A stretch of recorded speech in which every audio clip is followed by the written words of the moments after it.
ಯತೀಂದ್ರ ಮಾತಿನಿಂದ ಕಾಂಗ್ರೆಸ್ನಲ್ಲಿ ಭಾರೀ ಕಂಪನ. ಮತ್ತೆ ಆಕ್ಟಿವ್ ಆದ ಸಿದ್ದು ಡಿಕೆ ಕ್ಯಾಂಪ್. ಸಂದೇಶಕ್ಕೂ ಮುನ್ನವೇ ಸಂಘರ್ಷ. ಇದುವೇ ಚದುರಗದ ಮೊದಲ ಸ್ಟೋರಿ. ಡಾಕ್ಟರ್ ಡೋಸ್ಗೆ ಜಟಾಪಟಿ.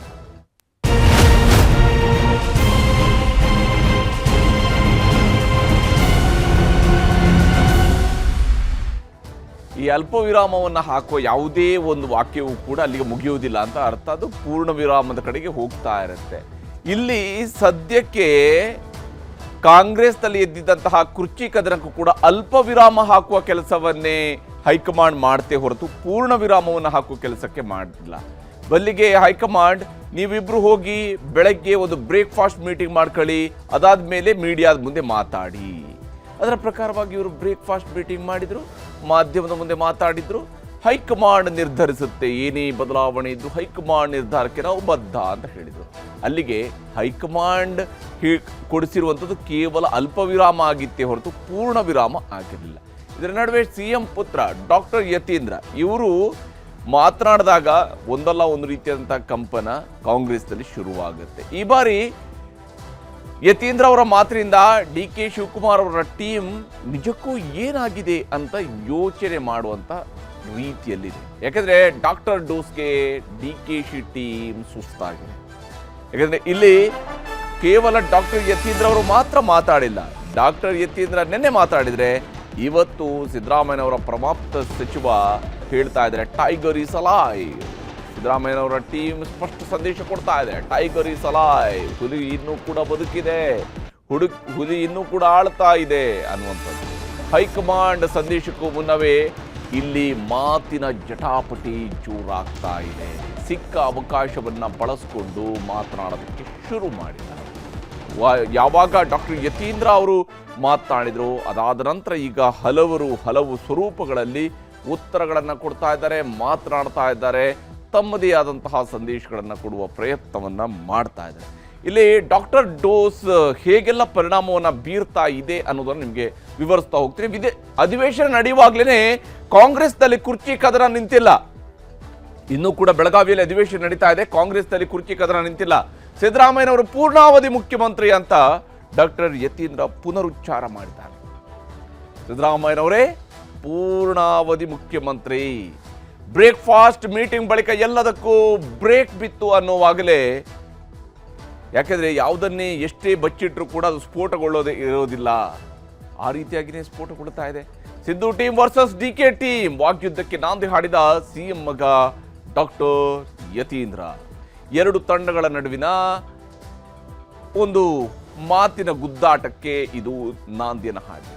ಹೊರಗೆ ಒಗ್ಗಟ್ಟು ತೋರಿಸ್ತಾ ಇದ್ದಾರೆ, ಒಳಗೊಳಗೆ ಬಿಕ್ಕಟ್ಟು ಮುಂದುವರೆದಿದೆ, ಗೊಂದಲ ಮುಗಿದಿಲ್ಲ. ಯಾಕಂದ್ರೆ ಇವರು ಮುಂದುವರಿತಾರೆ ಅಂತ ಹೇಳಿದ್ರೆ ಸಾಕು, ಆ ಕಡೆಯಿಂದ ಹೇಳ್ತಾ ಇದ್ದಾರೆ ಬರಲಿ ಇನ್ನೊಂದಷ್ಟು ಡೇಟ್ಗಳನ್ನ ಹೇಳ್ತಾರೆ. ಜನವರಿ 6ಕ್ಕಾಗುತ್ತೆ, ಜನವರಿ 9ಕ್ಕಾಗುತ್ತೆ, ಸಂಕ್ರಾಂತಿ ನಂತರ ಆಗುತ್ತೆ. ಈ ರೀತಿಯಾದಂತಹ ನಿರೀಕ್ಷೆಗಳನ್ನು ಇಟ್ಕೊಂಡಿದೆ ಮತ್ತೊಂದು ಕ್ಯಾಂಪ್. ಹೀಗೆ ಹೊರಗೆ ಒಗ್ಗಟ್ಟಿನಲ್ಲಿದ್ದಾರೆ ಕಾಂಗ್ರೆಸ್ನವರು, ಮಜಬೂತಾಗಿದ್ದಾರೆ. 140 ಜನ ಇದ್ದೀವಿ ನಾವು, ಹಾಗಾಗಿ ನಾವೇ ಸರ್ಕಾರವನ್ನು ನಡೆಸ್ತಾ ಇದ್ದು ಸದೃಢ ಸರ್ಕಾರವನ್ನು ಕೊಡ್ತಾ ಇದ್ದೀವಿ. ಹೊರಗಡೆ ಒಗ್ಗಟ್ಟಿದೆ, ಆದರೆ ಒಳಗಡೆ ಬಿಕ್ಕಟ್ಟಿದೆ.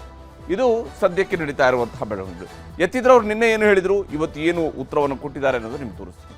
ಮೊದಲನೇ ವರ್ಷ ಅದು ಮೂಡ ಬಂತು, ಆ ಸಮಯದಲ್ಲೂ ತಂದೆಯವರು ಪದವಿಯಿಂದ ಕೆಳಗಿಳಿತಾರೆ ಅಂತ ಹೇಳಿದ್ರು. ನಂತರ ಲೋಕಸಭಾ ಎಲೆಕ್ಷನ್ ಬಂತು, ಅದ್ರೊಳಗೂ ಕೂಡ ಸೀಟ್ ಕಮ್ಮಿ ಬಂದು ಅವ್ರನ್ನ ಕೆಳಗಿಳಿಸ್ತಾರೆ ಅಂತ ಹೇಳಿದ್ರು. ಸೊ ಹಾಗ ಅವ್ರು ಹೇಳ್ಕೊಂಡೇ ಬರ್ತಿದ್ದಾರೆ. ಬಟ್ ಅವ್ರು ಕನಸು ಕಾಣ್ತಾ ಕೂತಿರ್ಬೇಕಷ್ಟೇ. 5 ವರ್ಷ ಸಿದ್ದರಾಮಯ್ಯ ಇರ್ತಾರೆ ಸರ್ ಅಧಿಕಾರದಲ್ಲಿ. ನಾನು ಈಗಾಗಲೇ ಅದ್ರ ಬಗ್ಗೆ ಹೇಳಿದ್ದೀನಿ. ವೈಯಕ್ತಿಕವಾಗಿ ಮುಖ್ಯಮಂತ್ರಿಗಳು ಇನ್ನು 5 ವರ್ಷ ತಮ್ಮ ಸಂಪೂರ್ಣ ಅಧಿಕಾರಾವಧಿಯನ್ನ ಪೂರ್ಣ ಮಾಡ್ತಾರೆ ಅನ್ನೋ ನಂಬಿಕೆ ನನಗಿದೆ. ಯಾಕೆಂತಂದ್ರೆ ಮುಖ್ಯಮಂತ್ರಿಗಳು ಸರ್ಕಾರ ಚೆನ್ನಾಗಿ ನಡ್ಸ್ಕೊಂಡು ಹೋಗ್ತಿದ್ದಾರೆ. ನಮ್ಮ ಸರ್ಕಾರದಲ್ಲಿ ಯಾವುದೇ ತಪ್ಪುಗಳಾಗಿಲ್ಲ. ಜನರು ಕೂಡ ನಮ್ಮ ಆಡಳಿತದ ಬಗ್ಗೆ ಖುಷಿಯಾಗಿದ್ದಾರೆ. ಸೊ ಹಾಗಾಗಿ ಬದಲಾವಣೆ ಅಗತ್ಯ ಇಲ್ಲ ಅನ್ನೋದು ನನ್ನ ಭಾವನೆ. ಎಸ್ಟರ್ಡೇ ನಿನ್ನೆನೆ ನಾನು ಎಲ್ಲಾನು ಏನ್ ಹೇಳ್ಬೇಕು ಹೇಳಿದ್ದೀನಿ. ಮತ್ತೆ ಆ ವಿಷಯದಲ್ಲಿ ಮಾತಾಡುವಂತದ್ದು ಏನು ಅಲ್ಲ, ಪ್ರತಿಕ್ರಿಯೆ ಬರುತ್ತೆ. ಅಲ್ಲ, ಪ್ರತಿ ಬಾರಿ ಪ್ರತಿಯೊಬ್ರು ಏನಾದ್ರು ಹೇಳಿದಕ್ಕೆಲ್ಲ ನಾ ಪ್ರತಿಕ್ರಿಯೆ ಮಾಡ್ಕೊಂಡು ಕೂತ್ಕೊಳ್ಳೋದಕ್ಕಾಗಲ್ಲ. ನಾನು ಏನ್ ಹೇಳ್ಬೇಕು ಏನೇನು ಹೇಳಾಗಿದೆ, ಏನಾದ್ರೂ ಯಾರು ಏನಾದ್ರು ಹೇಳಿ, ಯಾರು ಏನಾದ್ರು ಹೇಳಿ ನಾನು ಹೇಳ್ಬೇಕಾಗಿ ನಾನು ಹೇಳಾಗಿದೆ. ಮತ್ತಿನ್ಯಾರಿಗೂ ಪ್ರತಿಕ್ರಿಯೆ. ಇವತ್ತಿನ ಸಿಎಲ್ಪಿಲಿ ನಾವು ಇದನ್ನ ಪ್ರಸ್ತಾಪ ಮಾಡ್ತೀವಿ, ಯಾರಾದ್ರೂ ಅಷ್ಟೇ ಎಂಎಲ್ಸಿಗಳ ಮಾತಿಗೆ ಯಾಕೆ ಇಷ್ಟು ಗಂಭೀರವಾಗಿ ತಗೋಬೇಕು ಅಂತ ಅವ್ರು ಹೇಳ್ತಿರೋದು. ಆಯ್ತು, ಮಾತಾಡ್ಲಿ ಬಿಡಿ. ಅದಕ್ಕೆ ತಾವು ಇದನ್ನ ಯಾವ ರೀತಿ ನೋಡಿ? ನಾ ಹೇಳಿದ್ನಲ್ಲ, ಏನ್ ಹೇಳ್ಬೇಕಾಗಿದೆ ಅದು ಹೇಳಾಗಿದೆ. ನಾ ಮತ್ತೆ ಯಾವ್ದಕ್ಕೂ ಪ್ರತಿಕ್ರಿಯೆ ಮಾಡೋದು. ಹೀಗೆ ಡಾಕ್ಟರ್ ಯತೀಂದ್ರ ಅವರು ಸ್ಪಷ್ಟವಾಗಿದ್ದಾರೆ ತಮ್ಮ ನಿಲುವಿನಲ್ಲಿ. ನಾನು ಏನು ಹೇಳಬೇಕೋ ಅದು ಹೇಳಾಗಿದೆ, ಇನ್ನೇನು ಕೂಡ ಹೇಳಿಲ್ಲ. ಯಾರು ಏನು ಪ್ರತಿಕ್ರಿಯೆ ಬೇಕೇ ಕೊಟ್ಕೊಳ್ಳಿ, ನಾನು ಏನು ಹೇಳಬೇಕು ಹೇಳಾಗಿದೆ. ಅಂದರೆ ಸಿದ್ದರಾಮಯ್ಯವರ ಕ್ಯಾಂಪ್ನಿಂದ ಏನು ಸಂದೇಶ ಬರಬೇಕಾಗಿತ್ತೋ ಆ ಸಂದೇಶವನ್ನು ಕೊಟ್ಟಾಗಿದೆ. ಓಕೆ, ಸಿದ್ದರಾಮಯ್ಯವರು ಪೂರ್ಣಾವಧಿ ಮುಖ್ಯಮಂತ್ರಿ ಆಗಿರ್ತಾರೆ, ಅದು ವೈಯಕ್ತಿಕ ಹೇಳಿಕೆ ಅಂತ ಹೇಳ್ಕೊಂಡ್ರೂ ಕೂಡ ಅಲ್ಲಿ ಸ್ಪಷ್ಟವಾದಂಥ ಸಂದೇಶ ಇದೆ. ಮುಖ್ಯಮಂತ್ರಿಯಾಗಿ ಸಿದ್ದರಾಮಯ್ಯವರು 5 ವರ್ಷವರೆಗೂ ಕೂಡ ಮುಂದುವರಿತಾರೆ, ಯಾವುದೇ ರೀತಿಯ ಅನುಮಾನ ಇಲ್ಲ ಅಂತೇಳಿ. ಯಾವಾಗ ಯತೀಂದ್ರ ಅವರ ಮಾತುಗಳು ಬಂತು, CM ಟೀಮ್ ಮತ್ತಷ್ಟು ಆಕ್ಟಿವ್ ಆಗಿದೆ. ಕುರ್ಚಿ ಕಚ್ಚಾಟದ ಬಗ್ಗೆ ಕೆಲವರದ್ದು ಮೌನ ಮಂತ್ರ ಇದ್ದರೆ ಕೆಲವರದ್ದು ಜಾಣ ಉತ್ತರಗಳು ಸಿಗ್ತಾ ಇದ್ವು. ಆದರೆ ಯಾವಾಗ ಡಾಕ್ಟರ್ ಯತೀಂದ್ರ ಅವರು ಮಾತನಾಡಿದ್ರು, ಈಗ ಹಲವರು ಆಕ್ಟಿವ್ ಆಗಿದ್ದಾರೆ, ಭಾಳ ಚುರುಕಾಗಿದ್ದಾರೆ, ಭಾಳ ಚುರುಕಿನ ಕೆಲಸವನ್ನು ಮಾಡ್ತಾ ಇದ್ದಾರೆ, ಚುರುಕಾಗಿ ಮಾತನಾಡ್ತಾ ಇದ್ದಾರೆ. ಇದು ಭಾಳ ಇಂಟ್ರೆಸ್ಟಿಂಗ್ ಆಗಿರ್ತಕ್ಕಂಥ ಡೆವಲಪ್ಮೆಂಟ್. ಕಾಂಗ್ರೆಸ್ ಒಳಗಡೆ ನಡೀತಿರೋದು ಭಾಳ ಇಂಟ್ರೆಸ್ಟಿಂಗ್ ಆಗಿರ್ತಕ್ಕಂತಹ ಡೆವಲಪ್ಮೆಂಟ್. CM ಸಿದ್ದರಾಮಯ್ಯ ಪರ ಬ್ಯಾಟಿಂಗ್ ಮಾಡ್ತಾ ಇದ್ದಾರೆ ಶಾಸಕರು ಮತ್ತು ಸಚಿವರುಗಳು. ಈಗ CM ಸಿದ್ದರಾಮಯ್ಯನವರ ಪರವಾಗಿ ಬ್ಯಾಟ್ ಬೀಸ್ತಾ ಇದ್ದಾರೆ, ತಮ್ಮದೇ ಆದಂಥ ಅಭಿಪ್ರಾಯಗಳನ್ನು ವ್ಯಕ್ತಪಡಿಸ್ತಾ ಇದ್ದಾರೆ. ಹೈಕಮಾಂಡ್ ಸಂದೇಶ ರವಾನೆಗೂ ಮುಂಚಿತವಾಗಿಯೇ ಮುಖ್ಯಮಂತ್ರಿ ಆಪ್ತರ ವಿಶ್ವಾಸವೂ ಕೂಡ ಹೊರಹೊಮ್ಮತಾ ಇದೆ. ಅವರೆಲ್ಲರೂ ಕೂಡ ಬಹಳ ವಿಶ್ವಾಸದಲ್ಲಿದ್ದಾರೆ, ಸಿದ್ದರಾಮಯ್ಯನವರೇ ಮುಂದುವರಿತಾರೆ ಅನ್ನುವಂತಹ ವಿಶ್ವಾಸ CM ಆಪ್ತ ಬಳಗದಲ್ಲಿ ಮನೆ ಮಾಡಿದೆ. ಅವರದ್ದು ಬಹಳ ಮುಖ್ಯವಾಗಿರುವಂತಹ ಅಂಶಗಳು ಹೀಗಿದ್ದಾವೆ. CM ಸಿದ್ದರಾಮಯ್ಯನವರು ಪೂರ್ಣಾವಧಿಯ ಮುಖ್ಯಮಂತ್ರಿಯಾಗಿಯೇ ಇರ್ತಾರೆ. ಸಿದ್ದರಾಮಯ್ಯನವರು ಪೂರ್ಣಾವಧಿಯನ್ನ ಮುಗಿಸ್ತಾರೆ, 2ನೇ ಅವಧಿಯನ್ನು ಕೂಡ ಕಂಪ್ಲೀಟ್ ಮಾಡ್ತಾರೆ. ಮೊದಲ ಅವಧಿಯನ್ನು ಹೇಗೆ 5 ವರ್ಷ ಆಳಿದ್ರು, ಹಾಗೆ 2ನೇ ಅವಧಿಯಲ್ಲೂ ಕೂಡ ಕಂಪ್ಲೀಟ್ 5 ವರ್ಷವನ್ನು ಆಳ್ತಾರೆ.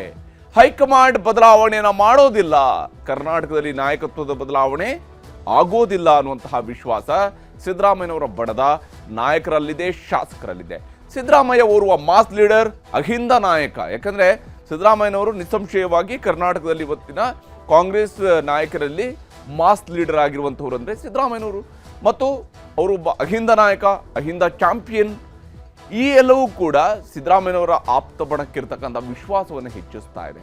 ಹಾಗೆಯೇ ಉತ್ತಮ ಆಡಳಿತವನ್ನ ಕೊಡ್ತಾ ಇದ್ದಾರೆ ಅನ್ನುವಂಥದ್ದು ಸಿದ್ದರಾಮಯ್ಯನವರ ಆಪ್ತರ ವಿಶ್ವಾಸ. ಸಿದ್ದರಾಮಯ್ಯನವರು ಉತ್ತಮ ಆಡಳಿತವನ್ನು ಕೊಡ್ತಾ ಇದ್ದಾರೆ. ಗ್ಯಾರಂಟಿ ಹೊರೆಯನ್ನು ಮೀರಿ ಆರ್ಥಿಕ ಸಮತೋಲನವನ್ನು ಕಾಪಾಡಿಕೊಳ್ಳೋದಕ್ಕೆ ಕರ್ನಾಟಕಕ್ಕೆ ಸಾಧ್ಯ ಆಗಿದೆ. ಕರ್ನಾಟಕದಲ್ಲಿ ಗ್ಯಾರಂಟಿಗಳನ್ನು ಕೊಡೋದ್ರ ಜೊತೆಗೇನೆ ಕೆಲಸವೂ ಕೂಡ ನಡೀತಾ ಇದೆ. ಕಾಮಗಾರಿಗಳಿಗೆ, ಅಭಿವೃದ್ಧಿ ಕೆಲಸಗಳಿಗೆ, ಯೋಜನೆಗಳಿಗೆ ಹಣ ಬಿಡುಗಡೆ ಆಗ್ತಾ ಇದೆ, ಅಥವಾ ಅದಕ್ಕೆ ಬೇಕಾದಂತಹ ಕಾರ್ಯಕ್ರಮಗಳ ಅನುಷ್ಠಾನಕ್ಕೆ ಕ್ರಮಗಳನ್ನು ಕೈಗೊಳ್ಳಲಾಗ್ತಾ ಇದೆ. ಬದಲಾವಣೆ ಅನಿವಾರ್ಯ ಅಲ್ಲ ಅನ್ನುವಂತಹ ನಿಲುವು ಇವರೆಲ್ಲರಲ್ಲೂ ಕೂಡ ಇದೆ. ಬದಲಾವಣೆ ಅನಿವಾರ್ಯ ಅಲ್ಲ, ಕರ್ನಾಟಕದಲ್ಲಿ ಪ್ರಯೋಗ ಮಾಡೋದು ಕಷ್ಟ ಇದೆ. ಈ ಹಂತದಲ್ಲಿ ಮುಖ್ಯಮಂತ್ರಿ ಬದಲಾವಣೆಯಂತಹ ಪ್ರಯೋಗ ಮಾಡಿದರೆ ಕರ್ನಾಟಕದಲ್ಲಿ ಸರ್ಕಾರವನ್ನು ನಡೆಸ್ಕೊಂಡು ಹೋಗೋದು ಕೂಡ ಕಷ್ಟ ಆಗುತ್ತೆ. ಹೀಗಾಗಿ ಸಿದ್ದರಾಮಯ್ಯನವರೇ ಇರಲಿ, ಸಂಸತ್ ಅಧಿವೇಶನದ ಬಳಿಕ ಸ್ಪಷ್ಟ ಸಂದೇಶ ರವಾನೆ ಆಗುತ್ತೆ ಅನ್ನುವಂತಹ ನಿರೀಕ್ಷೆಯನ್ನ ಮುಖ್ಯಮಂತ್ರಿಯವರ ಆಪ್ತ ಬಳಗ ಇಟ್ಕೊಂಡಿದೆ. ಅವರು ಆ ನಿರೀಕ್ಷೆಯನ್ನು ಇಟ್ಕೊಂಡಿದ್ದಾರೆ. ಸಂಸತ್ ಅಧಿವೇಶನದ ಬಳಿಕ ಸಂದೇಶ ಬರುತ್ತೆ, ಸಿದ್ದರಾಮಯ್ಯನವರೇ ಕಂಟಿನ್ಯೂ ಆಗ್ತಾರೆ, ಯಾವುದೇ ಅನುಮಾನ ಇಲ್ಲ, ಈ ರೀತಿಯಾದಂತಹ ವಿಶ್ವಾಸವನ್ನ ಹೊಂದಿದ್ದಾರೆ. ಆದರೆ ಯಾವಾಗ ಡಾಕ್ಟರ್ ಯತೀಂದ್ರ ಅವರ ಮಾತುಗಳ ಬಗ್ಗೆ ಶಿವಕುಮಾರ್ ಅವರ ಪ್ರತಿಕ್ರಿಯೆಯನ್ನು ಕೇಳಲಾಯಿತು, ಆಗ KPCC ಅಧ್ಯಕ್ಷರು ಕೊಟ್ಟಿರುವಂತಹ ಪ್ರತಿಕ್ರಿಯೆಯನ್ನು ನಿಮಗೆ ತೋರಿಸ್ತೀನಿ. ಯಾವಾಗಲೂ ನಮ್ದು ತಿಳಿಯಿದೆ, ನಾನು ಚೀಫ್ ಮಿನಿಸ್ಟರ್ ಅಲ್ಲಿ ಯಾವ ತರದ ಭಿನ್ನಾಭಿಪ್ರಾಯ ಹಿಂದೇನೂ ಇಲ್ಲ, ಇವತ್ತೂ ಇಲ್ಲ, ಮುಂದೇನೂ ಇಲ್ಲ. ಅವ್ರು ಏನ್ ಹೇಳಿಕೆ ಕೊಟ್ಟಿದ್ದಾರೆ ಅನ್ನೋದು ನನಗಿನ್ನ ಅರ್ಥ ಇಲ್ಲ. ಅರ್ಥ ಆಯ್ತಾ? ನಾನು ಅವ್ರ ಹತ್ರ ಮಾತಾಡ್ತೀನಿ, ಗೊತ್ತಿಲ್ಲ. ನಾನು ಅದೆಲ್ಲ ಹೈಕಮಾಂಡ್ ನನ್ನ ಹತ್ರ ಮಾತಾಡಿರೋದು, ಯಾವ ಕರೀತಾರೆ ಇರೋದು, ನಾನು ಅದನ್ನೆಲ್ಲ ಡಿಸ್ಕ್ಲೋಸ್ ಮಾಡಕ್ಕಾಗಲ್ಲ. ಹೀಗೆ ನಾನು ಅವ್ರ ಜೊತೆ ಮಾತಾಡ್ತೀನಿ ಅಂತೇಳಿ ಶಿವಕುಮಾರ್ ಅವರು ಹೇಳಿದ್ದಾರೆ. ಹೈಕಮಾಂಡ್ ಏನು ಸಂದೇಶ ಕೊಡುತ್ತೆ ಅದೆಲ್ಲವೂ ಕೂಡ ಒಂದು ಭಾಗ. ಆದರೆ ಶಿವಕುಮಾರ್ ಅವರ ಬಣವೂ ಕೂಡ ಏನು ಸುಮ್ಮನೆ ಕುಳಿತಿಲ್ಲ, ಅವರೂ ಕೂಡ ಖುಷಿಯ ಸಂದೇಶಕ್ಕಾಗಿ ಕಾತರಿಸ್ತಾ ಇದ್ದಾರೆ, ಕಾತರದಿಂದ ಕಾಯ್ತಾ ಇದ್ದಾರೆ. ನಮ್ಮ ನಾಯಕ ಮುಖ್ಯಮಂತ್ರಿ ಅಂತ ಹೇಳುವಂತಹ ದಿನಕ್ಕಾಗಿ ಅವರು ಕಾಯ್ತಾ ಇದ್ದಾರೆ. ಆ ಸ್ವರೂಪದ ಒಂದು ನಿರೀಕ್ಷೆ ಶಿವಕುಮಾರ್ ಅವರ ಬಣದಲ್ಲಿ ಮನೆ ಮಾಡಿದೆ. ಅವರ ಪ್ರಕಾರ ಡಿಸೆಂಬರ್ 19ಕ್ಕೆ ಸಂದೇಶ ಬರುತ್ತೆ ಅನ್ನುವಂಥದ್ದು ಬಹಳ ಮುಖ್ಯವಾದಂತಹ ನಿರೀಕ್ಷೆ. ಪಾರ್ಲಿಮೆಂಟ್ ಸೆಷನ್ ಕಂಪ್ಲೀಟ್ ಆದ ತಕ್ಷಣವೇ ಡಿಸೆಂಬರ್ 19ನೇ ತಾರೀಕಿನೊಂದಿಗೆ ಬರುತ್ತೆ ಸಂದೇಶ ಅಂತೇಳಿ. ಹಾಗೆಯೇ ಶಿವಕುಮಾರ್ ಅವರಿಗೆ ಅವಕಾಶ ಕೊಡುವಂತಹ ವಿಶ್ವಾಸವನ್ನ ಇಟ್ಕೊಂಡಿದ್ದಾರೆ. DK ಶಿವಕುಮಾರ್ ಅವರಿಗೆ ಅವಕಾಶವನ್ನ ಮಾಡಿಕೊಡ್ತಾರೆ ಈ ಬಾರಿ. ಯಾಕಂದ್ರೆ ಅವರ ದುಡಿಮೆ ಇದೆ, ಅವರ ಶ್ರಮ ಇದೆ, ಅವರ ಪರಿಶ್ರಮ ಇದೆ, ಅವರು ಕೆಲಸ ಮಾಡಿದ್ದಾರೆ, ಅವರು ಪಕ್ಷವನ್ನು ಅಧಿಕಾರಕ್ಕೆ ತಂದಿದ್ದಾರೆ. ಇದು ಶಿವಕುಮಾರ್ ಅವರ ಆಪ್ತರ ವಿಶ್ವಾಸಕ್ಕೆ ಕಾರಣ. ಶಿವಕುಮಾರ್ ಅವರ ಸೇವೆಯನ್ನ ಪರಿಗಣಿಸ್ತಾರೆ, ಪಕ್ಷಕ್ಕಾಗಿ ಅವರ ದುಡಿಮೆಯನ್ನ, ಅವರ ಸೇವೆಯನ್ನು ಪರಿಗಣಿಸ್ತಾರೆ. ನಾನಾ ಹಂತಗಳಲ್ಲಿ ಟ್ರಬಲ್ ಶೂಟರ್ ಆಗಿ ಕೆಲಸ ಮಾಡಿರುವಂಥದ್ದು ಕೂಡ ಇತಿಹಾಸದ ಭಾಗ. ಡಿಕೆಶಿಗೆ ಸಿಎಂ ಸ್ಥಾನ ಸಿಕ್ಕೇ ಸಿಗುತ್ತೆ ಅನ್ನುವಂತಹ ವಿಶ್ವಾಸ ಈ ಕಾರಣಗಳಿಗಾಗಿ ಇದೆ. ಶಿವಕುಮಾರ್ ಅವರಿಗೆ ಸಿಎಂ ಸ್ಥಾನ ಸಿಕ್ಕೇ ಸಿಗುತ್ತೆ ಅನ್ನುವಂತಹ ವಿಶ್ವಾಸವನ್ನ ಇಟ್ಕೊಂಡಿದ್ದಾರೆ. ಜೊತೆಗೆ ಉಳಿದ ಅವಧಿಗೆ ಅವಕಾಶ ಸಿಗುತ್ತೆ ಅಂದ್ರೆ ಇನ್ನು ಉಳಿದಿರುವಂತಹ 2.5 ವರ್ಷ ಪೂರ್ತಿ ಅಲ್ದಿದ್ರು ಕೂಡ ಒಂದು 15, 20, 30, 40 ದಿವಸಗಳನ್ನ ಕಡಿಮೆ ಮಾಡ್ಕೊಂಡ್ರಾದ್ರೂ ಕೂಡ ಪರವಾಗಿಲ್ಲ, ಉಳಿದ ಅವಧಿಗೆ ಅವರೇ ಮುಖ್ಯಮಂತ್ರಿ ಆಗಿ ಇರ್ತಾರೆ. ಮುಂದಿನ ಅವಧಿಗೆ ಪಕ್ಷ ಸಂಘಟನೆಗೆ ಇದು ಸಹಾಯ ಆಗುತ್ತೆ. ಅಂದ್ರೆ ಮತ್ತೆ ಕಾಂಗ್ರೆಸ್ ಅಧಿಕಾರಕ್ಕೆ ಬರಬೇಕು, ಅದಕ್ಕಾಗಿ ಪಕ್ಷ ಸಂಘಟನೆ ಆಗಬೇಕು, ಎಲ್ಲ ಕೆಲಸಗಳಿಗೂ ಕೂಡ ಶಿವಕುಮಾರ್ ಅವರು ಮುಖ್ಯಮಂತ್ರಿ ಆದರೆ ಸುಲಭ ಆಗತ್ತೆ. ಜನವರಿ ತಿಂಗಳಿನಲ್ಲಿನೇ ಅವರು ಸಿಎಂ ಆಗ್ತಾರೆ ಅಂತೇಳಿ ಏನು ಆಸೆ, ಯಾವ ರೀತಿ ಅಂತ ನಿರೀಕ್ಷೆ ಇದೆ ಅಂತೇಳಿ ಒಂದು ಇಂಟ್ರೆಸ್ಟಿಂಗ್ ಅಂಶವನ್ನು ಇಲ್ಲಿ ನೆನಪು ಮಾಡ್ಬೋದು. ಜನವರಿ ತಿಂಗಳಿನಲ್ಲೇ ಅವರು ಸಿಎಂ ಆಗ್ತಾರೆ ಅನ್ನೋಂಥದ್ರ ಬಗ್ಗೆ ಇವರು ಏನು ನಿರೀಕ್ಷೆಯನ್ನು ಇಟ್ಕೊಂಡಿದ್ದಾರೆ. ಸಿದ್ದರಾಮಯ್ಯನವರು ಸರ್ಕಾರದ ಮೊದಲ ಅವಧಿ ಅಂದರೆ 2013ರಲ್ಲಿ ಅವರು ಸರ್ಕಾರವನ್ನು ಮಾಡಿದಾಗ 2014ರ ಜನವರಿ ತಿಂಗಳಿನಲ್ಲಿನೇ ಶಿವಕುಮಾರ್ ಅವರು ಆ ಮಂತ್ರಿಮಂಡಲಕ್ಕೆ ಸೇರ್ಪಡೆ ಆಗಿದ್ರು. ಅಲ್ಲಿವರೆಗೆ ಅವರು ಮಂತ್ರಿ ಆಗಿರಲಿಲ್ಲ. ಮೊದಲ 6 ತಿಂಗಳ ಕಾಲ ಮಂತ್ರಿ ಆಗುವಂಥ ಅವಕಾಶ ಸಿಕ್ಕಿರಲಿಲ್ಲ. ಈಗ ಜನವರಿ ತಿಂಗಳಿನಲ್ಲಿ ಅವ್ರನ್ನ ಆವಾಗ ಮಂತ್ರಿಯಾಗಿ ನೋಡಿದ್ರು, ಈಗ ಅವ್ರನ್ನ ಮುಖ್ಯಮಂತ್ರಿಯಾಗಿ ನೋಡ್ತೀವಿ ಅನ್ನುವಂತಹ ವಿಶ್ವಾಸವನ್ನ ಶಿವಕುಮಾರ್ ಅವರ ಆಪ್ತರು ಹೊಂದಿದ್ದಾರೆ. ಕಾದು ನೋಡುವ ತಂತ್ರ ಇದೇ ಕಾರಣಕ್ಕಾಗಿ ಶಿವಕುಮಾರ್ ಅವರ ಬಣದಲ್ಲಿ ಇರುವಂಥದ್ದು. ಕಾದು ನೋಡೋಣ, ನಮಗೆ ಬೇಕಾದ ಸಂದೇಶ ಬರುತ್ತೆ, ಹೊಸ ಸಂದೇಶ ಬರುತ್ತೆ ಅನ್ನುವಂಥ ವಿಚಾರಗಳನ್ನು ಹೇಳ್ತಾರೆ. ಇಕ್ಬಾಲ್ ಹುಸೇನ್ ಅವರು ಮಾತನಾಡಿದರೆ ತೋರಿಸ್ತಾರೆ. ಎಲ್ಲವೂ ವರಿಷ್ಠರ ಸ್ಥಾನ ನೀವ್ಯಾರೋ ತುಂಬಕ್ಕೆ ಹೋಗ್ಬೇಡಿ. ವರಿಷ್ಠರದೇ ಆದಂತ ಒಂದು ಗೌರವ ಇದೆ. ವರಿಷ್ಠರು ತೀರ್ಮಾನ ತಗೊಳ್ತೀವಿ ಅಂತ ಹೇಳಿದ್ದಾರೆ. ವರಿಷ್ಠರ ಮಾತಿಗೆ ನಾವೆಲ್ಲರೂ ಬದ್ಧವಾಗಿರ್ಬೇಕಾಗ್ತದೆ. ಹೇಳಿದ್ನಲ್ಲ, ಅವರು ವರಿಷ್ಠರ ಸ್ಥಾನ ತುಂಬೋದು ಬೇಡ. ವರಿಷ್ಠರು ಬೇರೆ ಇದ್ದಾರೆ. ಇದಕ್ಕೆ ತೀರ್ಮಾನ ಮಾಡುವಂತವರು, ಇದಕ್ಕೆ ಸಲಹೆ ಕೊಡುವಂತವರು, ಇದಕ್ಕೆ ತೀರ್ಮಾನ ಮಾಡುವಂತವರು ಶಕ್ತಿಯುತವಾಗಿ ಇದ್ದಾರೆ. ಅದಕ್ಕೆ ಕಾಂಗ್ರೆಸ್ ಪಕ್ಷದ ಶಿಸ್ತಿದೆ. ವಿನಾಕಾರಣ ನನಗೇನೋ ಜ್ಞಾನೋದಯ ಆಗ್ತಾ ಇದೆ, ನನಗೇನೋ ಅನ್ನಿಸ್ತಾ ಇದೆ, ಇದು ಒಳ್ಳೇದಲ್ಲ, ಸಲ್ಲದ್ದಲ್ಲ. ಹೀಗೆ ತಮ್ಮ ನೇರಕ್ಕೆ ಬಂದಾಗ ತಾವು ಕಾಂಗ್ರೆಸ್ ಪಕ್ಷದ ಶಿಸ್ತನ್ನು ಕಾಪಾಡ್ಕೊಳ್ತೀವಿ ಅಂದ್ಕೊಂಡು ಅವರು ಶಿವಕುಮಾರ್ ಅವ್ರನ್ನ ಮುಖ್ಯಮಂತ್ರಿಯಾಗಿ ನೋಡಬೇಕು ಅಂತೇಳಿ ಆಸೆ ಪಟ್ಟರೆ ಅದು ಕಾಂಗ್ರೆಸ್ ಪಕ್ಷದ ಶಿಸ್ತಿನ ವ್ಯಾಪ್ತಿಯೊಳಗೆ ಬರುತ್ತೆ ಇಲ್ಲೋ ಗೊತ್ತಿಲ್ಲ. ಇಕ್ಬಾಲ್ ಹುಸೇನ್ ಅವರ ವಾದ ಹೆಂಗಿದೆ ಅಂತ ಹೇಳಿದ್ರೆ, ಇವರು ಮಾತಾಡಿದಾಗ ಇದು ಅದಕ್ಕೆ ಜನ ಇದ್ದಾರೆ, ವರಿಷ್ಠರಿದ್ದಾರೆ ಅಂತ. ಅಂದರೆ ಸ್ವತಃ ಇಕ್ಬಾಲ್ ಹುಸೇನ್ ಅವರು ಈ ಹಿಂದೆ ಮಾತಾಡಿದ್ದಕ್ಕೆ ಆವಾಗ ಹೈಕಮಾಂಡ್ ಇರಲಿಲ್ವಾ, ಆವಾಗ ವರಿಷ್ಠರು ಇರಲಿಲ್ವಾ, ಈ ರೀತಿಯಾದಂಥ ಅಂದರೆ ಅನುಕೂಲ ಸಿಂಧುವಾದಂಥ ಉತ್ತರಗಳಿದ್ದವೆಲ್ಲವೂ ಕೂಡ ಬರ್ತಾ ಇರುವಂಥದ್ದು. ಇಲ್ಲಿ ಲಂಚ್ ಪಂಚ್ ಕೂಡ ಬಹಳ ಜೋರಾಗಿ ಸಾಗ್ತಾ ಇದೆ. ಡಾಕ್ಟರ್ ಯತೀಂದ್ರ ಹೇಳಿಕೆ ಬೆನ್ನಲ್ಲೇ ಅಧಿಕಾರದ ಹಂಚಿಕೆ ಜಟಾಪಟಿಯ ಮುಂದುವರೆದಿರುವಂಥದ್ದು. ಸಿದ್ದರಾಮಯ್ಯನವರು ಬಹಳ ಕೂಲ್ ಆ್ಯಂಡ್ ಕಾಮ್ ಆಗಿ ಒಂದು ಮಾತನ್ನು ಹೇಳ್ತಾ ಇದ್ದಾರೆ. ಹೈಕಮಾಂಡ್ ನಿರ್ಧಾರ ಕೈಗೊಳ್ಳುತ್ತೆ, ಹೈಕಮಾಂಡ್ ನಿರ್ಧಾರಕ್ಕೆ ಬದ್ಧ ಅಂತ ಹೇಳ್ತಾ ಇದ್ದಾರೆ. ಆದರೆ ಶಾಸಕಾಂಗ ಪಕ್ಷದ ಸಭೆಗೂ ಮುಂಚಿತವಾಗಿ ಸಿಎಂ ಆಪ್ತರು ಲಂಚ್ ಮೀಟಿಂಗ್ ಅನ್ನ ಅರೇಂಜ್ ಮಾಡ್ಕೊಂಡಿದ್ದಾರೆ. ಮಧ್ಯಾಹ್ನದ ಊಟದ ಆಟ ಬೇರೆ ಬೇರೆ ಸಂದರ್ಭಗಳಲ್ಲಿ. ಆದರೆ ಒಂದೇನೆಂದರೆ ಬೆಳಗಾವಿಯಲ್ಲಿ ಸೆಷನ್ ನಡೀತಾ ಇರುವಾಗ ಏನಾಗುತ್ತೆ ಅಂತ ಹೇಳಿದ್ರೆ ಅಲ್ಲಿ ಊಟದ ವ್ಯವಸ್ಥೆ ಒಂದು ಬೇರೆ ರೀತಿಯಲ್ಲಿದೆ. ಸಾಮಾನ್ಯವಾಗಿ ನಮಗೆ ವಿಧಾನಸೌಧ ರೀತಿಯಲ್ಲಿ ಇರೋದಿಲ್ಲ ಸುವರ್ಣಸೌಧದಲ್ಲಿ ಆದಾಗ. ಇಲ್ಲಾಂದರೆ ಊಟಕ್ಕೆ ಬೆಳಗಾವಿಗೆ ಹೋಗಬೇಕು, ನಗರಕ್ಕೆ ಹೋಗಬೇಕು, ಅಥವಾ ಅಲ್ಲಲ್ಲೇ ಅರೇಂಜ್ ಮಾಡಿರ್ತಾರೆ. ಆ ಊಟ ಸಪ್ಲೈ ಮಾಡುವಂತಹ ವಿಚಾರಕ್ಕೂ ಕೂಡ ಒಂದಿಷ್ಟು ಅರೇಂಜ್ಮೆಂಟ್ಸ್ ಇದ್ದಾವೆ ಅಲ್ಲಿ. ಸುವರ್ಣಸೌಧದಲ್ಲಿ ಸಿಎಂ ಆಪ್ತ ಸಚಿವರು, ಶಾಸಕರು ಲಂಚ್ ಮೀಟಿಂಗ್ ಮಾಡ್ಕೊಂಡಿದ್ದಾರೆ. ಇದು ಉದ್ದೇಶಪೂರ್ವಕವಾಗಿ ಮಾಡಿದ್ರು ಅಥವಾ ಓಕೆ ಅಂತ ಹೇಳ್ಕೊಂಡು ಮಾಡಿದ್ರು ಗೊತ್ತಿಲ್ಲ. ಆದರೆ ಸದ್ಯಕ್ಕಂತೂ ಸಚಿವ ಕೆ ವೆಂಕಟೇಶ್ ಅವರ ಕಚೇರಿಯಲ್ಲಿ ನಡೆದಿರುವಂತಹ ಲಂಚ್ ಮೀಟಿಂಗ್ ಕುತೂಹಲವನ್ನು ಕೆರಳಿಸಿದೆ. ಯಾಕೆಂದರೆ ಸಚಿವ ವೆಂಕಟೇಶ್ ಅವರ ಕಚೇರಿಯಲ್ಲಿ ಡಾಕ್ಟರ್ ಮಹದೇವಪ್ಪ, ಜಮೀರ್ ಅಹಮದ್ ಖಾನ್ ಇವರೆಲ್ಲ ಜೊತೆ ಸೇರಿ ಊಟಕ್ಕೆ ಸೇರಿದ್ದಾರೆ ಅಂತ ಹೇಳಿದಾಗ ಏನೋ ಒಂದು ತಂತ್ರಗಾರಿಕೆ ಇರಬಹುದಾ ಅನ್ನುವ ಅನುಮಾನ ಬಂದೇ ಬರುತ್ತೆ. ಅದು CLP ಸಭೆಗೂ ಮುಂಚಿತವಾಗಿ ನಡೀತಾ ಇರುವಂತಹ ಸಭೆ ಆಗಿರೋದ್ರಿಂದಾಗಿ, ಊಟದ ಆಟ ಆಗಿರೋದ್ರಿಂದಾಗಿ ಏನಪ್ಪ ಇದು ವಿಶೇಷ ಅನ್ನುವಂತಹ ಪ್ರಶ್ನೆಯನ್ನು ಹುಟ್ಟು ಹಾಕಿದೆ. ಹೀಗೆ ಲಂಚ್ ಪಂಚ್ಗೆ ರೆಡಿಯಾಗಿದ್ದಾರೆ. ಆ ಪಂಚ್ಗಳು ಹೇಗೆ, ಯಾವ ಸ್ವರೂಪದಲ್ಲಿ ನಡೀತವೆ ಅನ್ನೋಂಥದ್ದು ಇವತ್ತು CLPಯನ್ನು ಕೂಡ ಬಹಳ ಇಂಟ್ರೆಸ್ಟಿಂಗ್ ಆಗಿ ನೋಡಬೇಕಾಗಿದೆ. ಈ ವಿಚಾರಕ್ಕೆ ಸಂಬಂಧಪಟ್ಟಂತೆ ಸಿಎಂ ಆಪ್ತವಲಯ ಏನೆಲ್ಲ ಹೇಳ್ತಿದೆ ಅನ್ನೋದನ್ನು ನಿಮ್ಗೆ ತೋರಿಸ್ತೀನಿ. ನಮ್ಮ ನಾಯಕರು ಸಿದ್ದರಾಮಯ್ಯನವರು ಇನ್ನೂ ಗಟ್ಟಿ ಮುಟ್ಟಿಯಾಗಿದ್ದಾರೆ. ಸಿದ್ದರಾಮಯ್ಯನವರು ನಾಯಕತ್ವ ಬೇಡ ಅಂದಾಗ ತಾನೇ ಬೇರೆ ಪರ್ಯಾಯ ನಾಯಕತ್ವದ ಪ್ರಶ್ನೆ ಬರೋದು. King is alive. ಸೊ ರಾಜ ಇಲ್ಲ ಅಂದ್ರೆ ರಾಜ ಅಂದ್ರೆ ಪ್ರಜಾಪ್ರಭುತ್ವದಲ್ಲಿ ಹೇಳಕ್ ಬರೋಲ್ಲ. ಲೀಡರ್ ಇಸ್ ದೇರ್, ನಮ್ಮ ನಾಯಕರು ಇದ್ದಾರೆ. ಈಗ ಯಾವಾಗ ಇದೆಲ್ಲ ಚರ್ಚೆ ಆಗ್ಬೇಕಾಗಿರೋದು? ಮುಖ್ಯಮಂತ್ರಿ ಕುರ್ಚಿ ಖಾಲಿ ಇದ್ರೆ ಆ ಮುಖ್ಯಮಂತ್ರಿ ಕುರ್ಚಿದಲ್ಲಿ ಸಿದ್ದರಾಮಯ್ಯ ಅವ್ರು ಕೂತವ್ರು, ಏನಕ್ಕೆ ಇದೆಲ್ಲ ಚರ್ಚೆ ಬೇಕು? ಈಗ ನಮ್ಮ ಪಕ್ಷ ಯಾರು? ಹೈಕಮಾಂಡ್ ತಾನೆ ನಮ್ಮ ಪಕ್ಷ. ಹೈಕಮಾಂಡ್ ನಾನು ಬಹಳ ಸತಿ ಹೇಳಿದ್ದೀನಿ, ನಮ್ಮ ಪಕ್ಷ ಹೈಕಮಾಂಡ್ ಏನ್ ನಿರ್ಧಾರ ತಗೊಂತಾರೆ ಅದಕ್ಕೆಲ್ಲ ನಾವು ಬದ್ಧ. ಅಂದ್ರೆ ಸಿದ್ದರಾಮಯ್ಯ ಅವರು ಮುಖ್ಯಮಂತ್ರಿ ಕುರ್ಚಿಯಲ್ಲಿ ಕೂತಿದ್ದಾರೆ, ಇದು 28ವರೆಗೂ ಅವ್ರ ಕುರ್ಚಿದಲ್ಲಿ ಕೂರ್ತಾರಂತ ನನ್ನ ಅಭಿಪ್ರಾಯ. CLP ಅಲ್ಲಿ ನಾವು ಎಲೆಕ್ಟ್ ಮಾಡಿದಾಗ AICC, ಅದು ನಾನು ಮೊದಲೇ ಹೇಳಿದ್ದೀನಿ, AICC ಅಬ್ಸರ್ವರ್ ಇರ್ತಾರೆ, ಅದನ್ನ ಇನಾನಿಮಸ್ ಆಗಿ ಚೀಫ್ ಮಿನಿಸ್ಟರ್ ಎಲೆಕ್ಟ್ ಮಾಡ್ತಾರೆ. ಅಲ್ಲಿ ಯಾವುದೇ ವರ್ಷ ಹಾಕೋದಿಲ್ಲ. ಅಲ್ಲಿ ಏನಾಗ್ತದೆ, ಅದೇನಾದ್ರು ಖಾಲಿ ಆದ್ರೆ ಮಾತ್ರ ಹೊಸ ಬರ್ತದೆ. ಅದಕ್ಕೆ ಅವ್ರು ಹೇಳ್ತಾರೆ, ಅವ್ರು ಹೇಳಿದ್ ಕರೆಕ್ಟ್ ಆಗಿದೆ. ಖಾಲಿ ಇಲ್ಲ, ಹಾಗಾಗಿ ಆ ತರದ ಬೆಳವಣಿಗೆ ಇಲ್ಲ. ಸದ್ಯಕ್ಕೆ ಖಾಲಿ ಇಲ್ಲ. ಹೀಗೆ ಸದ್ಯಕ್ಕೆ ಖಾಲಿ ಇಲ್ಲ ಅನ್ನುವಂಥದ್ದನ್ನು ಜಾರ್ಜ್ ಅವರು ಹೇಳ್ತಾ ಇದ್ದಾರೆ. ಈ ಎಲ್ಲ ಮಾತುಗಳ ಮೂಲಕವಾಗಿಯೇ ನಡೀತಾ ಇರುವಂಥದ್ದು ಏನಂದರೆ, ಯಾವ ಸ್ವರೂಪದಲ್ಲಿ ಇಲ್ಲಿ ಕುರ್ಚಿ ಕದನ ನಡೀತಾ ಇದೆ ಅನ್ನೋದಕ್ಕೆ ಇದೆಲ್ಲ ಉದಾಹರಣೆ. ಇದರ ನಡುವೆ BK ಹರಿಪ್ರಸಾದ್, ಯಾಕೆಂದರೆ ಅವರು ಹೈಕಮಾಂಡ್ ಮಟ್ಟದಲ್ಲೂ ಕೂಡ ಕೆಲಸ ಮಾಡಿದಂಥವ್ರು, ಅವರು ಈಗಿನ ಸಿಚುವೇಶನ್ ಬಗ್ಗೆ ಸಿದ್ದರಾಮಯ್ಯನವರ ವಿಚಾರಕ್ಕೆ ಸಂಬಂಧಪಟ್ಟಂತೆ, ಶಿವಕುಮಾರ್ ಅವರ ವಿಚಾರಕ್ಕೆ ಸಂಬಂಧಪಟ್ಟಂತೆ ಏನು ಹೇಳ್ತಿದ್ದಾರೆ ಅನ್ನೋದು ನಿಮ್ಗೆ ತೋರಿಸ್ತೀನಿ. ಎಲ್ಲ ಹೈಕಮಾಂಡ್ ತೀರ್ಮಾನ ಅಂತಿಮ. ಹೈಕಮಾಂಡ್ ತೀರ್ಮಾನದವರೆಗೂ ನಿಮಗೂ ಏನಾದರೂ ಮಸಾಲೆ ಬೇಕಲ್ಲ, ಮಸಾಲೆ ಯಾರು ಹೇಳಿದ್ದು? ಹೈಕಮಾಂಡ್ ಏನು ಹೇಳಬೇಕೆಲ್ಲ ಹೇಳಿದೆ. ಇವ್ರ ಉತ್ತರ ಮತ್ತು ಪ್ರತ್ಯುತ್ತರಗಳು ಬರ್ತಾ ಇರುತ್ತೆ, ತಗೊಂಡು ಸ್ವಲ್ಪ ನೀವು ಮನರಂಜನೆ ತಗೊಂಡು ಇಲ್ಲಿ.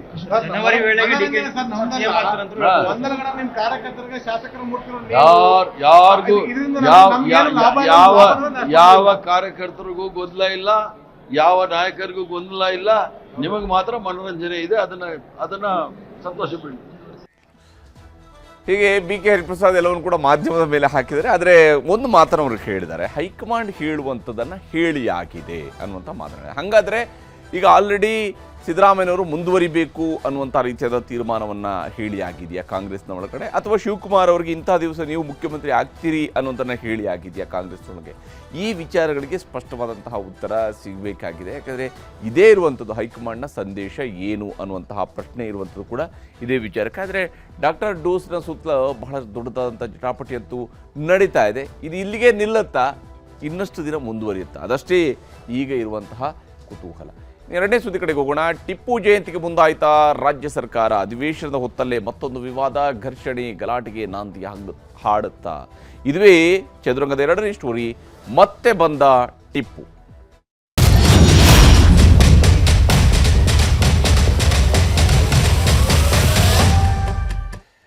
ಸರ್ಕಾರದಲ್ಲಿ ಯಾವ್ಯಾವಾಗ ಈ ಟಿಪ್ಪು ಎದ್ದು ಬರಬೇಕಾಗುತ್ತೋ ಗೊತ್ತಿಲ್ಲ. ಯಾಕಂದರೆ ಟಿಪ್ಪು ಸುಲ್ತಾನ 1799ರಲ್ಲಿ ಬ್ರಿಟಿಷರ ವಿರುದ್ಧದ ಯುದ್ಧದಲ್ಲಿ 4ನೇ ಆಂಗ್ಲೋ ಮೈಸೂರು ವಾರ್ನಲ್ಲಿ ಆತ ಕೊನೆಯುಸಿರೆಳಿತಾನೆ. ಸಮಾಧಿಯಲ್ಲಿರ್ತಕ್ಕಂತಹ ಟಿಪ್ಪು ಅದೆಷ್ಟು ಬಾರಿ ಆ ಸಮಾಧಿಯಿಂದ ಆತನನ್ನು ಮೇಲೆ ತಂದು ಆತನಿಗೆ ಈಗ ನ್ಯಾಯ ಅನ್ಯಾಯದ ತೀರ್ಪುಗಳನ್ನು ಕೊಡ್ತಾ ಕೂರಬೇಕು ಗೊತ್ತಿಲ್ಲ. ಟಿಪ್ಪು ಇತಿಹಾಸದ ಭಾಗ, ಕರ್ನಾಟಕದ ಇತಿಹಾಸದಲ್ಲಿ ಟಿಪ್ಪು ಒಂದು ಭಾಗ. ಆದರೆ ಟಿಪ್ಪು ಹೆಸರಿನಲ್ಲಿ ನಡೀತಾ ಇರುವಂಥ ರಾಜಕೀಯದ ಜಟಾಪಟಿ ಮಾತ್ರ ಅದು ನಾನ್ ಸ್ಟಾಪ್ ಆಗಿ ಮುಂದುವರಿತಿದೆ. ಒಂದೊಂದು ಸಣ್ಣ ಇಂಟರ್ವಲನ್ನು ತೆಗೆದುಕೊಳ್ತಾ ಇದೆ ಬಿಟ್ಟರೆ, ನಂತರ ಅದೇ ಸ್ವರೂಪದಲ್ಲಿ ಒಂದು ಕಡೆಯಲ್ಲಿ ಟಿಪ್ಪುವಿನ ಗುಣಗಾನ, ಮತ್ತೊಂದು ಕಡೆಯಿಂದ ಟಿಪ್ಪುವಿನ ಅಪಮಾನ, ಇವೆರಡೂ ಕೂಡ ಜೊತೆಗೇ ಸಾಗ್ತಾ ಇರೋದು. ಟಿಪ್ಪು ಜಯಂತಿಗೆ ಮತ್ತೆ ಕಾಂಗ್ರೆಸ್ ಶಾಸಕ ಪ್ರಸ್ತಾಪವನ್ನು ಮಾಡಿದ್ದಾರೆ. ಏನಾದರೂ ಪ್ರಸ್ತಾಪ ಮಾಡಿದರೆ ಸರ್ಕಾರಕ್ಕೆ ಹೇಳಿ ಸರ್ಕಾರನೇ ಪ್ರಸ್ತಾಪ ಮಾಡಬೇಕಾಗಿತ್ತು. ಆದರೆ ಶಾಸಕ ತನ್ನ ಕ್ಷೇತ್ರಕ್ಕೆ ದಲ್ಲಿರುವಂತಹ ಜನರನ್ನು ಖುಷಿಪಡಿಸೋದಕ್ಕೆ ಯಾವ ಕಾರಣಕ್ಕೂ ಗೊತ್ತಿಲ್ಲ. ಆದರೆ ಶಾಸಕರು ಪ್ರಸ್ತಾಪ ಮಾಡಿದ್ದಾರೆ. ಅಧಿವೇಶನದಲ್ಲೇ ಮತ್ತೊಂದು ಸಂಘರ್ಷಕ್ಕೂ ಕೂಡ ಇದು ನಾಂದಿಯನ್ನು ಹಾಡಿದೆ. BJP ತರಾಟೆಗೆ ತೆಗೆದುಕೊಳ್ತಾ ಇದೆ. ಸರ್ಕಾರ ಹೇಳ್ತಾ ಇದೆ ಅಂತ ಚಿಂತನೆಯೇ ನಮ್ಮಲ್ಲಿ ಇಲ್ಲ ಅಂತ ಹೇಳಿದೆ. ನೋಡಿ, ಯಾವ ಸರ್ಕಾರ ಟಿಪ್ಪುವನ್ನು ಎಳೆದು ತಂದು ಜಯಂತಿ ಆಚರಿಸಿ ಸರ್ಕಾರದ ಅಧಿಕೃತ ಕಾರ್ಯಕ್ರಮ ಮಾಡ್ತೋ ಅದೇ ಸರ್ಕಾರ ಈಗ ಹೇಳ್ತಾ ಇದೆ ಆ ಚಿಂತನೆಯೇ ನಮ್ಮಲ್ಲಿ ಇಲ್ಲ ಅಂತ ಹೇಳ್ತಾ ಇದೆ. ಇದು ಸದ್ಯಕ್ಕೆ ಟಿಪ್ಪುವಿನ ಪರಿಸ್ಥಿತಿ. ಟಿಪ್ಪು ಜಟಾಪಟಿ ಹೇಗೆ ಸಾಗ್ತಾ ಇದೆ ಅನ್ನೋದನ್ನು ಕೂಡ ನಿಮಗೆ ವಿವರಿಸ್ತೀನಿ. ರಾಜ್ಯದಲ್ಲಿ ರಾಜ್ಯ ಸರ್ಕಾರದ ಯಾಕಂದರೆ ರಾಜ್ಯ ಸರ್ಕಾರದ ವತಿಯಿಂದ ಟಿಪ್ಪು ಜಯಂತಿ ಆಚರಣೆಗೆ ಬೇಡಿಕೆಯನ್ನು ಮುಂದಿಟ್ಟಿದ್ದಾರೆ ವಿಜಯಾನಂದ ಕಾಶಪ್ಪನವರು ಹುನಗುಂದ ಶಾಸಕರು ಇಂಥದ್ದೊಂದು ಬೇಡಿಕೆಯನ್ನು ಮುಂದಿಟ್ಟಿದ್ದಾರೆ. ವಿಧಾನಸೌಧದ ಬ್ಯಾಂಕ್ವೆಟ್ ಹಾಲ್ನಲ್ಲಿ ಟಿಪ್ಪು ಜಯಂತಿಯನ್ನು ಆಚರಿಸಬೇಕು ಅನ್ನುವಂಥ ಪ್ರಸ್ತಾಪವನ್ನು ಮಾಡಿದ್ದಾರೆ. ಇದು 2014ರಲ್ಲಿ ಸಿದ್ದರಾಮಯ್ಯನವರು ಆರಂಭಿಸಿದ್ದಂತಹ ಕಾರ್ಯಕ್ರಮ ಆಗಿತ್ತು. ಟಿಪ್ಪು ಜಯಂತಿಯನ್ನು ಅಧಿಕೃತವಾಗಿ ಆಚರಿಸುವಂತಹ ಕಾರ್ಯಕ್ರಮ ಆಗಿತ್ತು.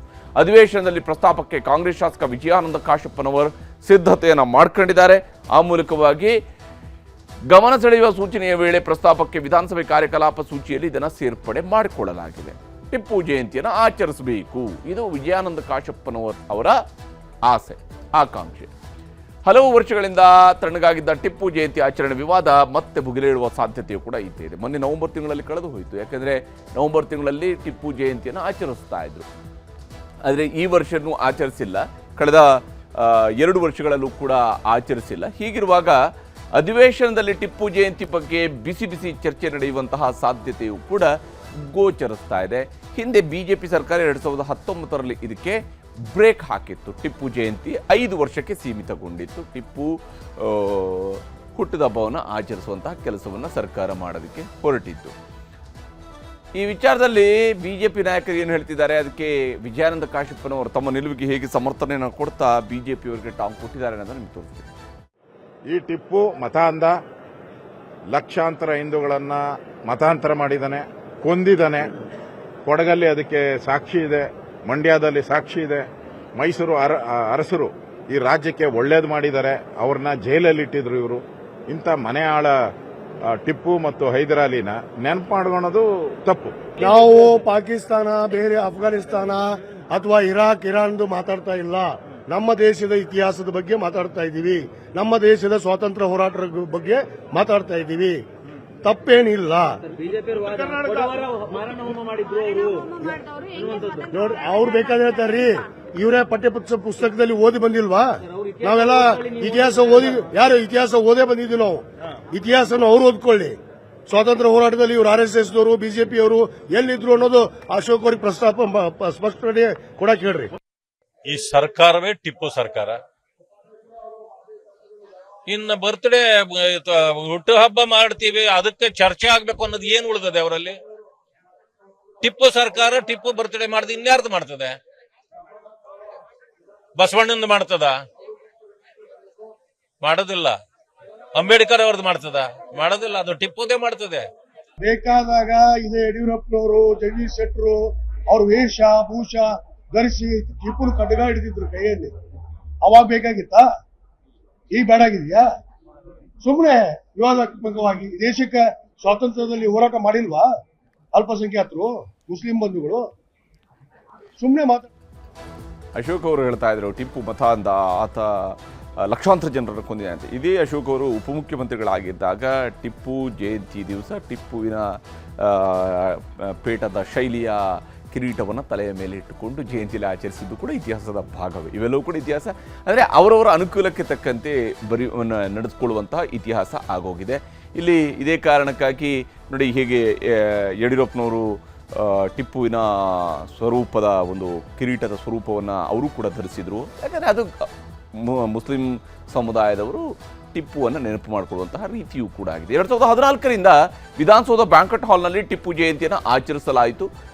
2014 ನವೆಂಬರ್ ತಿಂಗಳಿನಲ್ಲಿ ಆಚರಿಸಿದರು. ಟಿಪ್ಪು ಜಯಂತಿಗೆ ಬಿಜೆಪಿ ತೀವ್ರ ವಿರೋಧವನ್ನು ವ್ಯಕ್ತಪಡಿಸಿತ್ತು. ಬಿಜೆಪಿ ಬಹಳ ದೊಡ್ಡದಾದಂತಹ ಹೋರಾಟವನ್ನು ರಾಜ್ಯವ್ಯಾಪಿ ಸಂಘಟಿಸಿತ್ತು. ವಿಶೇಷವಾಗಿ ಕೊಡಗು ಜಿಲ್ಲೆಯಲ್ಲಿ ದೊಡ್ಡ ಹೋರಾಟ ನಡೆಯಿತು, ಮಂಗಳೂರಿನಲ್ಲಿ ನಡೆಯಿತು, ಚಿತ್ರದುರ್ಗದಲ್ಲೂ ಕೂಡ ಪ್ರತಾಪ್ ಸಿಂಹ ಅವರು ಚಿತ್ರದುರ್ಗದಲ್ಲೂ ಕೂಡ ಒಂದು ದೊಡ್ಡ ಹೋರಾಟವನ್ನು ಲೀಡ್ ಮಾಡಿದರು. ಅವಾಗ ಮಡಿಕೇರಿ, ದಕ್ಷಿಣ ಕನ್ನಡ ಜಿಲ್ಲೆಯಲ್ಲಿ ಸಂಘರ್ಷದ ವಾತಾವರಣವೂ ಕೂಡ ನಿರ್ಮಾಣ ಆಗಿತ್ತು. ಯಾವುದೇ ಕಾರಣಕ್ಕಾಗಿಯೂ ಕೂಡ ಟಿಪ್ಪು ಜಯಂತಿಯನ್ನು ಆಚರಿಸಬಾರ್ದು ಅನ್ನೋಂಥೇಳಿ ಕೊಡಗಿನ ಜನ ತಮ್ಮದೇ ಆದಂತಹ ಕಾರಣಗಳನ್ನು ಇತಿಹಾಸದ ಭಾಗವಾಗಿ ಟಿಪ್ಪುವನ್ನು ವಿರೋಧಿಸ್ತಾ ಬಂದಿದ್ದಾರೆ ಮತ್ತು ಅದನ್ನು ಈಗಿನ ಪೀಳಿಗೆಯೂ ಕೂಡ ವಿರೋಧಿಸ್ತಾ ಇದೆ. ಮಡಿಕೇರಿಯಲ್ಲಿ ಪರ ವಿರೋಧ ಪ್ರತಿಭಟನೆಯ ವೇಳೆ 3 ಮೃತಪಟ್ಟಿದ್ರು. ನೋಡಿ, ಒಂದು ಜಯಂತಿ ಆಚರಣೆಯ ಹೆಸರಿನಲ್ಲಿ 3 ಪ್ರಾಣ ಕಳ್ಕೊಂಡಿದ್ದಾರೆ. ಒಬ್ಬರು VHPಯ ಕುಟ್ಟಪ್ಪ, ಹಾಗೆ ಇನ್ನೋರ್ವ ರಾಜು ಅನ್ನೋರು ಮತ್ತು ಸಾವುಲ್ ಹಮೀದ್ ಅನ್ನುವಂತಹ ವ್ಯಕ್ತಿ. ಹೀಗೆ 3 ಸಾವಿಗೀಡಾದರು ಈ ಟಿಪ್ಪು ಜಯಂತಿ ಆಚರಣೆಯ ಸಂದರ್ಭಗಳಲ್ಲಿ ನಡೆದಂತಹ ಘರ್ಷಣೆಗಳಿಂದಾಗಿ. 2014ರ ಚುನಾವಣೆಗೂ ಕೂಡ ಟಿಪ್ಪು ಜಯಂತಿ ಅತಿ ದೊಡ್ಡ ಅಸ್ತ್ರವಾಗಿತ್ತು. ಸಿದ್ದರಾಮಯ್ಯನವರ ಸರ್ಕಾರದ ವಿರುದ್ಧ ಪ್ರಯೋಗ ಆಗಿರುವಂತಹ ಅತ್ಯಂತ ದೊಡ್ಡ ಅಸ್ತ್ರ ಯಾವುದಾಗಿತ್ತು 2018ರಲ್ಲಿ ಅಂತ ಹೇಳಿದ್ರೆ ಅದು ಟಿಪ್ಪು ಜಯಂತಿ. 2019ರಲ್ಲಿ ಟಿಪ್ಪು ಜಯಂತಿಯನ್ನು ಬಿಜೆಪಿ ಸರ್ಕಾರ ಅಧಿಕಾರಕ್ಕೆ ಬಂದಾಗ ಅದನ್ನು ರದ್ದು ಮಾಡಿತು. ಹೀಗೆ ಟಿಪ್ಪು ಜಯಂತಿ ಅಲ್ಲಿಗೆ ರದ್ದಾಗಿತ್ತು. ಮತ್ತೆ ಟಿಪ್ಪು ಯಥಾಪ್ರಕಾರವಾಗಿ ಸರ್ಕಾರದ ಆಚರಣೆಗಳಿಂದ ಮುಕ್ತನಾಗಿ ತನ್ನ ಗೋರಿ ಸೇರಿಕೊಂಡಿದ್ದ. ಆದರೆ ಈಗ ಮತ್ತೆ ಟಿಪ್ಪುವನ್ನು ಮತ್ತೆ ಎತ್ತುತ್ತಿರುವಂತಹ ಪ್ರಯತ್ನವನ್ನು ಸರ್ಕಾರದ ಕಡೆಯಿಂದ ಓರ್ವ ಶಾಸಕ ಶುರು ಮಾಡಿದ್ದಾರೆ. BJPಯವರು ಕೂಡ ಯಥಾಪ್ರಕಾರ ಅದನ್ನು ವಿರೋಧ ಮಾಡೋದಕ್ಕೆ ಬೇಕಾದಂಥ ತಯಾರಿಯನ್ನು ಮಾಡ್ತಾ ಇದ್ದಾರೆ. ಈ ರೀತಿಯಾದಂತಹ ಜಟಾಪಟಿಯಲ್ಲಿ ಯಾವ ಸ್ವರೂಪದಲ್ಲಿ ಇವರು ಟಿಪ್ಪು ಜಯಂತಿನ ಆಚರಿಸ್ತಾರೆ ಅನ್ನುವಂತಹ ಪ್ರಶ್ನೆಯೂ ಕೂಡ ಇದ್ದೇ ಇರುವಂಥದ್ದು. ಇದಾಗಿತ್ತು ಇವತ್ತಿನ ಚದುರಂಗ. ನಮಸ್ಕಾರ.